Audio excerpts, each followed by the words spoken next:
بسم الله الرحمن الرحيم. إن الحمد لله نحمده ونستعينه ونستغفره ونؤمن به ونتوكل عليه ونعوذ بالله من شرور أنفسنا ومن سيئات أعمالنا. من يهده الله فلا مضل له ومن يضلله فلا هادي له، وأشهد أن لا إله إلا الله وحده لا شريك له، وأشهد أن محمدًا عبده ورسوله. قال الله تبارك وتعالى في الكلام المجيد والفرقان الحميد: فصل لربك وانحر.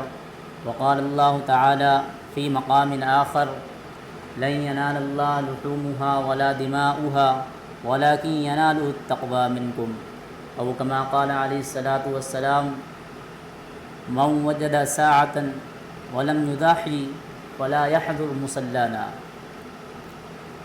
اللهم صل على محمد وعلى آل محمد كما صليت على إبراهيم وعلى آل إبراهيم إنك حميد مجيد.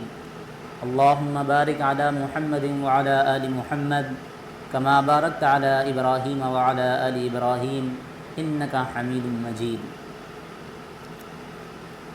اے مسلمان سن، یہ نقطہ درس قرآنی میں ہے. اے مسلمان سن، یہ نقطہ درس قرآنی میں ہے. عظمت اسلام و مسلم صرف قربانی میں ہے. میرے محترم بزرگوں، دوستوں اور عزیز ساتھیوں، آج مجھے آپ لوگوں کے سامنے جس موضوع سے بات کرنی ہے وہ ہے قربانی سے متعلق قربانی کی اہمیت اور اس کی فضیلت، اور قربانی پر ہونے والے بیجا اعتراضات پر مشترکہ آپ لوگوں کے سامنے کچھ باتیں عرض کرنی ہیں. اللہ کریم سے سب سے پہلے دعا ہے کہ اللہ تعالی ہمیں صحیح بات کہنے کی توفیق عطا فرمائے اور ہم سب کو اس پر عمل کرنے کی توفیق عطا فرمائے. میرے محترم بزرگوں، دوستوں اور عزیز ساتھیوں، یہ قربانی ایک اہم ترین عبادت ہے. اور یہ جو قربانی ہے، یہ قربانی خالی اللہ نے اس امت میں نہیں رکھی ہے. اس سے پہلے جتنی بھی امتیں تھیں ان میں قربانی کا عمل پایا جاتا تھا، ان میں بھی قربانی ہوتی تھی. خود اس کا ذکر اللہ تبارک و تعالی اپنے کلام مجید میں فرماتے ہیں: وَلِكُلِّ أُمَّةٍ جَعَلْنَا مَنسَكًا، کہ ہم نے ہر امت میں قربانی رکھی ہے. قربانی کا عمل ہر امت میں پایا جاتا تھا. یہ نبی اکرم صلی اللہ علیہ وسلم کے واسطے سے مسلمانوں کو اللہ تبارک و تعالی کہہ رہے ہیں کہ تم احساس کمتری کے کہیں شکار نہ ہو جاؤ، اور یہ اپنے اوپر بوجھ نہ سمجھنے لگو، یہ اپنے اوپر جو ہے مشکل نہ سمجھنے لگو کہ یہ قربانی خالی آپ کے اوپر ہے. قربانی اس سے پہلے امتوں میں بھی تھی، وہ بھی قربانی کرتے چلے جائے، ان کا طریقہ الگ تھا، اور یہاں طریقہ کار قربانی کا ہمارا الگ ہے، جس کو ہم لوگ ذبح بولتے ہیں. قربانی چاہے خواہشات نفس کی ہو، چاہے وہ کسی بھی چیز کی قربانی ہو، قربانی انسان کو بہت اونچا بنا دیتی ہے، اس کا مقام و مرتبہ بلند ہو جاتا ہے. خود اسی وجہ سے قربانیاں آپ دیکھیں گے انبیاء کرام نے کس طرح کی قربانیاں دی ہیں، اہل اللہ نے کس طرح جو ہے شب زندہ داریاں جاں فشانیاں اٹھائی ہیں. اور جس کی عظیم مثالیں جو ہے، خود جو سب سے بڑی مثال ہے وہ ہے حضرت ابراہیم علیہ السلام کی، کہ حضرت ابراہیم علیہ السلام نے جو قربانی پیش کی ہے وہ قربانی کیسی قربانی ہے. حضرت ابراہیم علیہ السلام جو ہے اپنے بیٹے حضرت اسماعیل علیہ السلام کو لے کر نکلتے ہیں.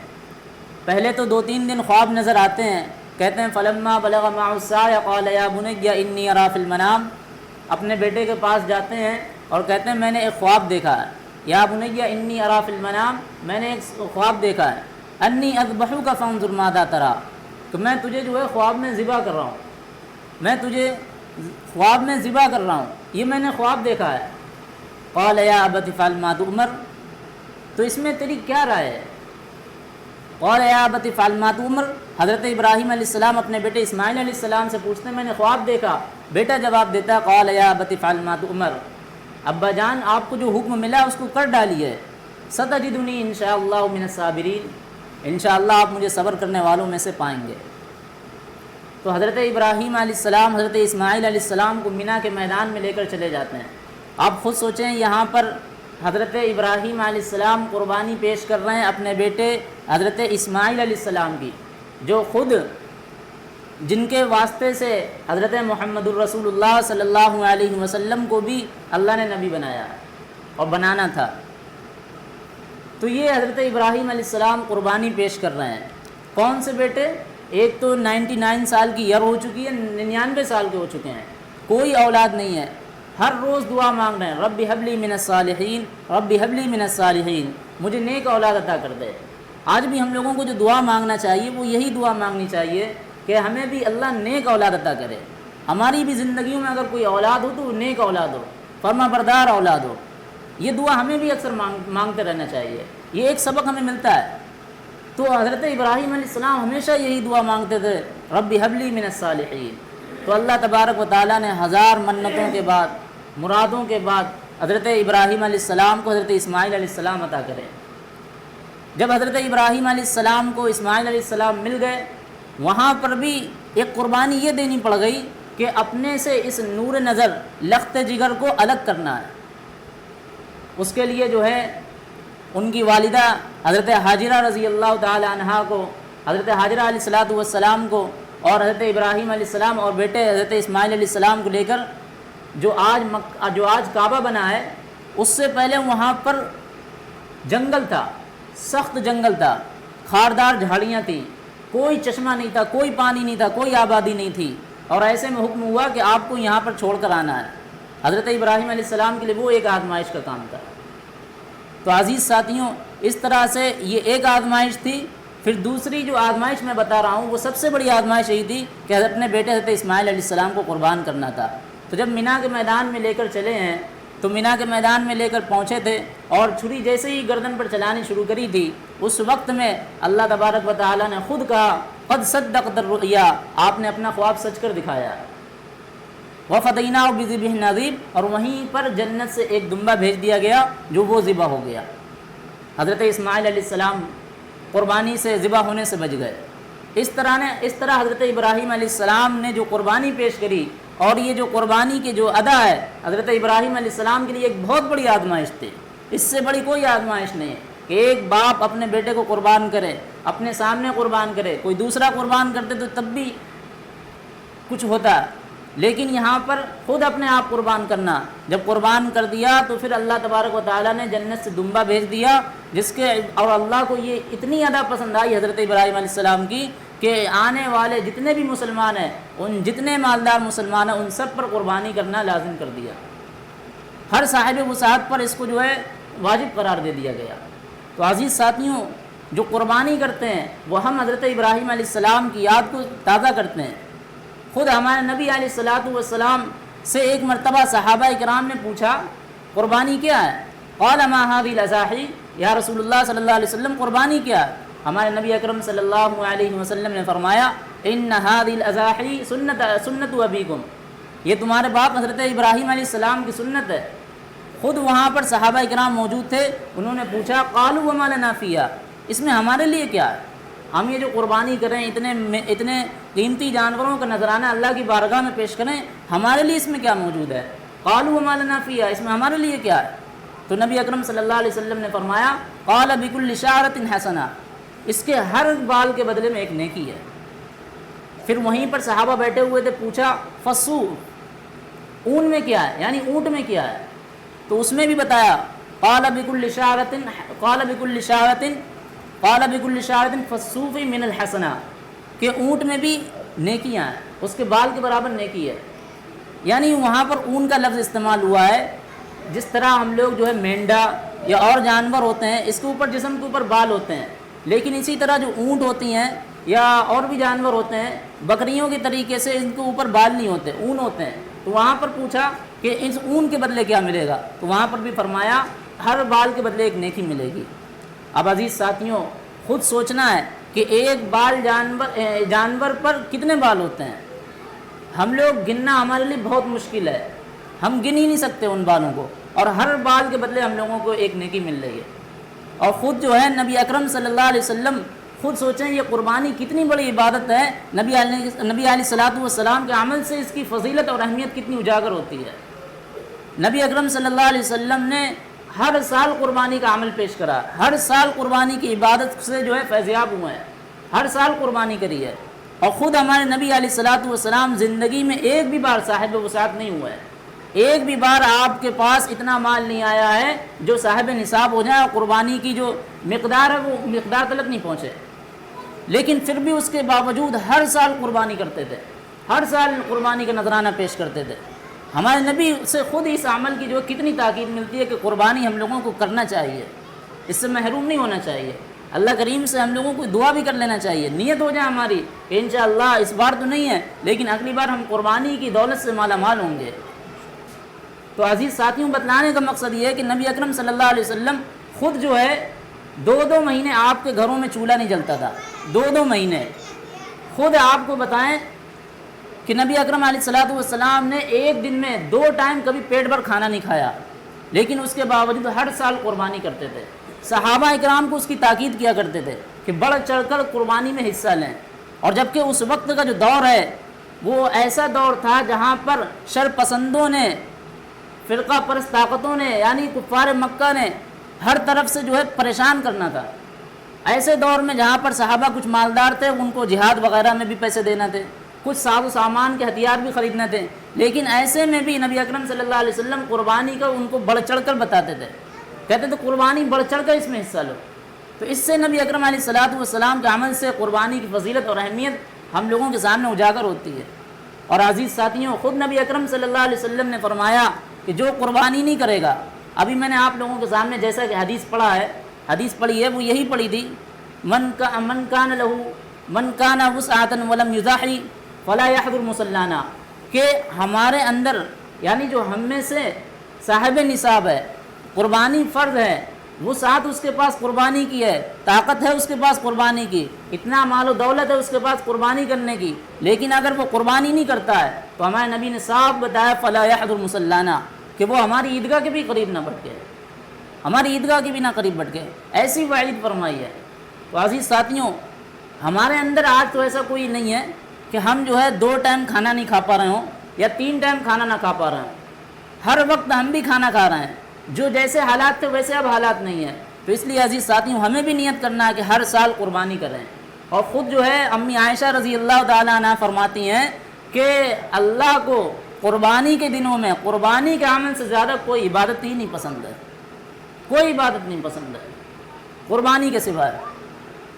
اور جو ہم لوگ جانور قربان کرتے ہیں، بتلایا حضرت امی عائشہ نے کہ وہ اپنے کھروں کے ساتھ یا اپنے گوشت کے ساتھ، خون کے ساتھ جو ہے پل صراط پر ہماری سواری بنے گا، اور ہر بال کے بدلے ایک نیکی ملے گی۔ تو عزیز ساتھیوں، یہ قربانی کی اہمیت اور اس کی فضیلت ہے۔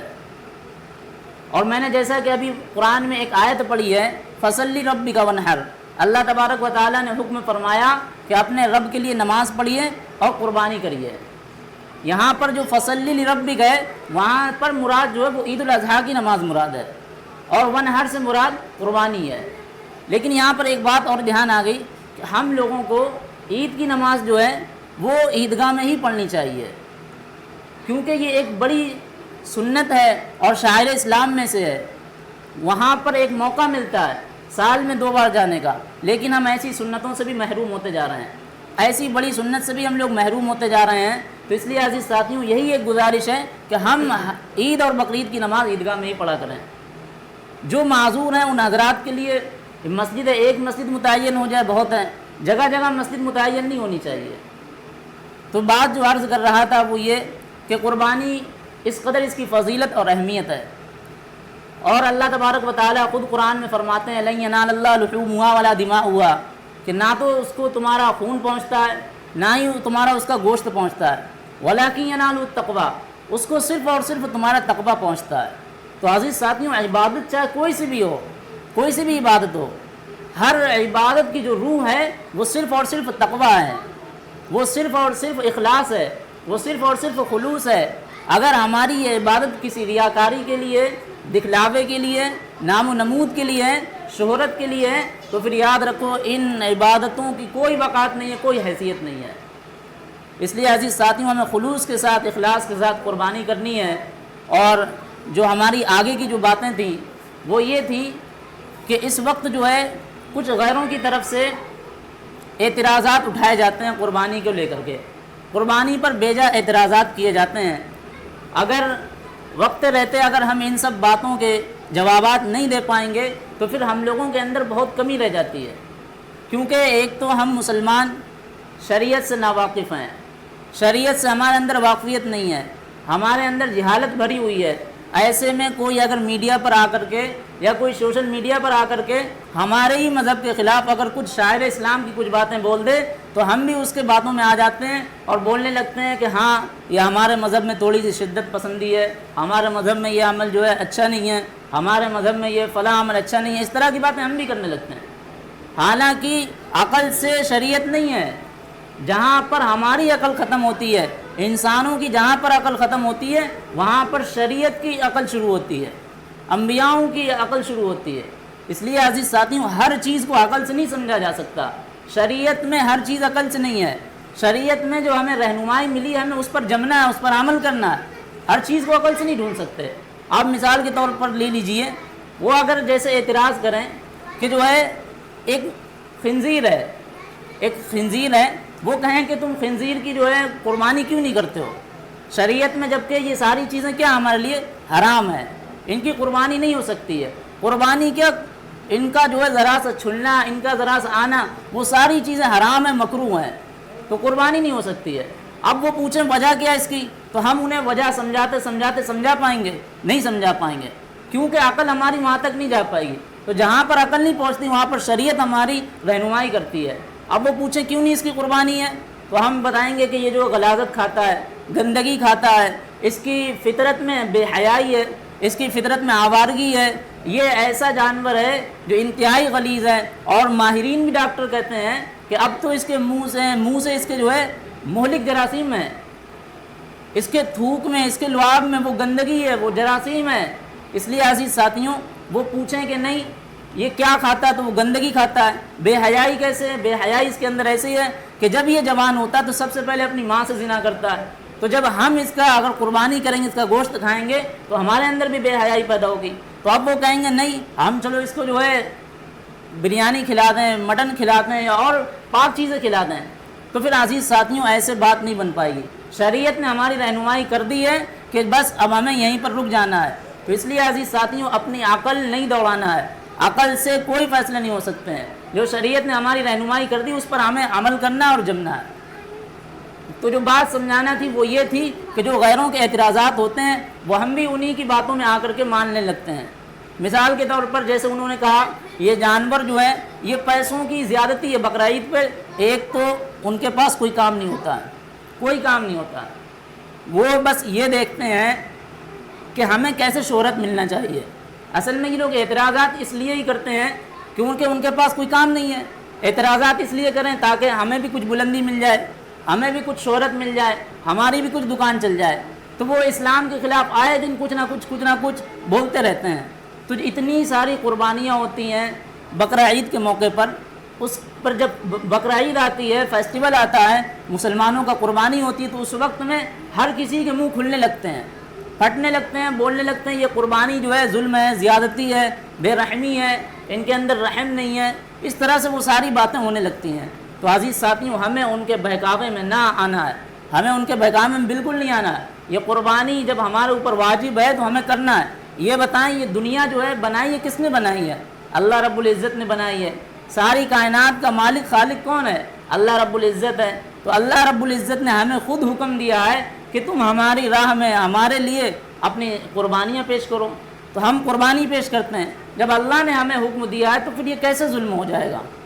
ہم اس کی اجازت سے کر رہے ہیں، ہم اس کی اجازت کے بغیر نہیں کر رہے ہیں، تو یہ ظلم کیسے ہو جائے گا؟ تو یہ کیسے جو ہے زیادتی ہو جائے، کیسے بے رحمی ہو جائے گی؟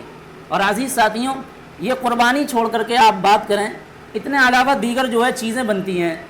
مان لیجئے وہ ہمارے مذہب سے ہی تھوڑی سی بات کرتے ہیں، کہتے ہیں کہ حدیث میں ہے سارے کے سارے جانور جو ہیں عیال ہیں، الخلق و عیال اللہ، تمام کی تمام مخلوق اللہ کے جو ہے تمام کی تمام مخلوق جو ہے الخلق و عیال اللہ، تمام کی تمام مخلوق جو ہے آپس میں بھائی ہیں، اس طرح کی وہ لوگ باتیں کرتے ہیں۔ اب یہ بتائیں اگر ہم لوگ سب لوگ بھائی ہیں، یہ جانور بھی اگر مان لیے بھائی ہیں، تو پھر کیا ان سے بار برداری کا کام لینا یہ ان کے اوپر ظلم نہیں ہے؟ بار برداری کا کام لینا یہ سراسر ان کے اوپر ظلم ہے۔ ان سے اتنا سارا کام کروانا، کھیتوں میں ہل چلوانا، ہل جتوانا اور دیگر سامان ان کے اوپر لوڈ کروانا، ریس لڑوانا، گھوڑے کے اوپر ریس لڑوائی جاتی ہے، کتنا یہ بڑا بزنس ہے۔ تو عزیز ساتھیوں یہ سب کیا ہے؟ یہ سراسر ظلم ہے۔ اسی طریقے سے جب وہ کہتے ہیں کہ اللہ کو نہ تو تمہارا خون پہنچتا ہے نہ ہی تمہارا گوشت پہنچتا ہے، پھر کیوں قربانی کرتے ہو؟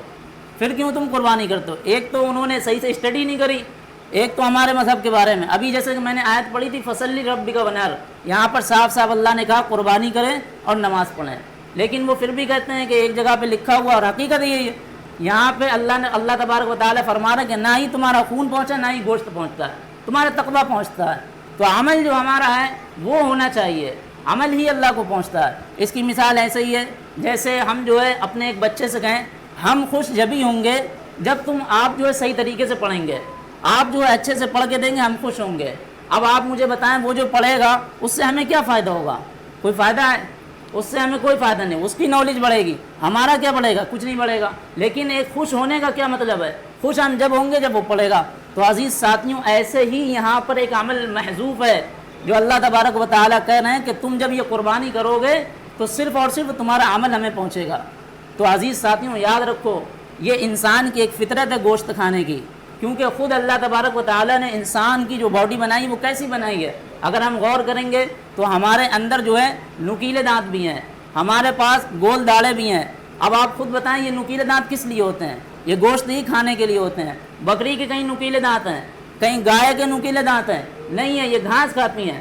آپ جا کر کے دیکھیں شیر ہے، بلی ہے، اس طریقے سے اور وہ درندوں کو دیکھیں گے ان کے نکیلے دانت ہیں۔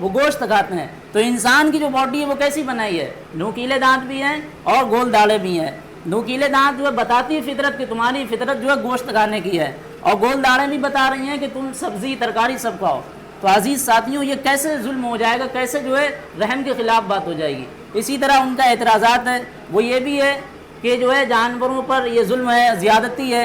تو آپ خود بتائیں اللہ تبارک و تعالیٰ نے ہر ایک چیز کو زندگی بخشی ہے، ہر ایک چیز کو، پیڑ ہیں، پودے ہیں، گھاس ہیں، ان سبھی کو زندگی بخشی ہے۔ اب خود اس بات کا جو اعتراف جو کرتے ہیں وہ سائنسدان خود کرتے ہیں، کہتے ہیں کہ اب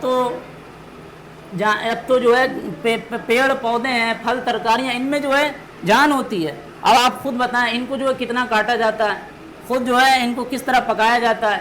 تو یہ کیا ہے؟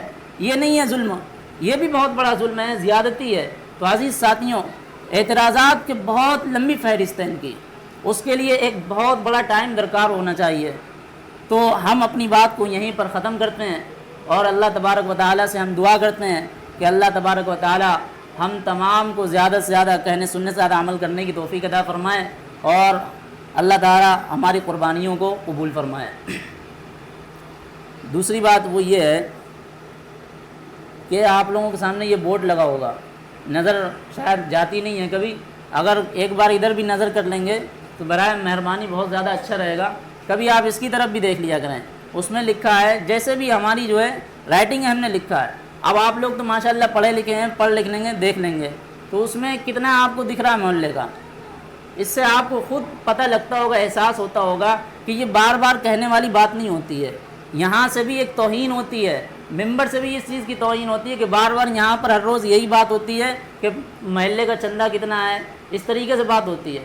تو خود جو ہے آپ اپنی آنکھیں کھول کر کے دیکھیں، اور جن حضرات نے نہیں دیا ہے وہ حضرات جو ہے اگلے ہفتے دے دیا کریں، اگلے ہفتے پورا کر دیا کریں، اور جو نہ دے پائیں کسی وجہ سے اس وقت میں جلدی میں، تو وہ آ کر کے مسجد میں ڈال دیا کریں، بڑھ چڑھ کر حصہ لینا چاہیے۔